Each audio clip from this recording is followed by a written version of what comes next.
Choo-choo garden. ஒரு காலத்தில் ஒரு சிறிய கிராமத்தில் ஒரு உப்பு வியாபாரி ஒருவர் வாழ்ந்து வந்தார். அவர் மிகவும் உழைப்பாளி. தினமும் காலை எழுந்து கடவுளை வணங்கி தனது நம்பிக்கையான கழுதையை அழைத்துக் கொண்டு சந்தைக்கு செல்வார்.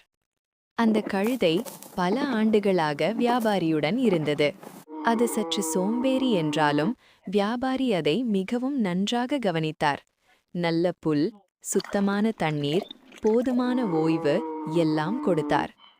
வியாபாரி தினமும் உப்பு மூட்டைகளை கழுதையின் முதுகில் கட்டி சந்தைக்கு சென்று விற்பனை செய்வார். ஒரு நாள் சந்தைக்கு செல்லும் வழியில் ஒரு ஆறு இருந்தது. அந்த ஆற்றை கடக்கும்போது கழுதை தவறி தண்ணீரில் விழுந்தது. வியாபாரி பதறிப்போனார். ஐயோ, கழுதைக்கு எதுவும் ஆகிவிடக்கூடாது என்று ஓடினார். ஆனால் கழுதை எழுந்தபோது உப்பு தண்ணீரில் கரைந்து மூட்டைகள் மிகவும் லேசாகிவிட்டன. இதை கவனித்த கழுதை மனதில் நினைத்தது, ஆற்றில் விழுந்தால் சுமை குறைகிறது. அப்படியானால் தினமும் விழுந்தால் நல்லதுதானே. அடுத்த நாள் மீண்டும் சந்தைக்கு சென்றார்கள். ஆற்றை அடைந்ததும் கழுதை நடிப்பாக தடுமாறி விழுந்தது. உப்பு கரைந்தது, சுமை லேசானது, கழுதை மகிழ்ச்சியாக நடந்தது.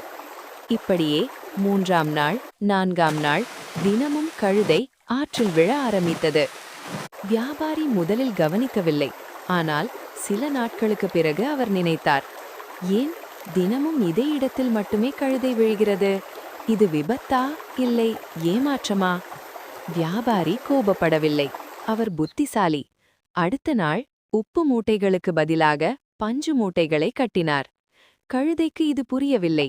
அது மகிழ்ச்சியாகவே நடந்தது. வழக்கம் போல ஆற்றை வந்ததும் கழுதை மீண்டும் விழுந்தது. ஆனால் இப்போது என்ன நடந்தது தெரியுமா? பஞ்சு தண்ணீரை உறிஞ்சி மூட்டைகள் பல மடங்கு கனமானது. கழுதை எழ முயன்றது, முடியவில்லை. அது மிகவும் சோர்ந்தது. அப்போதுதான் அதற்கு புரிந்தது, நான் ஏமாற்ற முயன்றதால்தான் இப்போது இன்னும் அதிக சுமை வந்துவிட்டது. வியாபாரி அருகில் வந்து மென்மையாக சொன்னார், உழைப்பை தவிர்க்க நினைத்தால் வாழ்க்கை இன்னும் கடினமாகும். கழுதை வெட்கப்பட்டு தலை குனிந்தது. அன்றிலிருந்து கழுதை நேர்மையாக நடந்தது. இனி ஒருபோதும் ஏமாற்ற முயலவில்லை. வியாபாரியும் கழுதையும் மீண்டும் நல்ல நண்பர்களாக சந்தைக்கு சென்று வந்தார்கள்.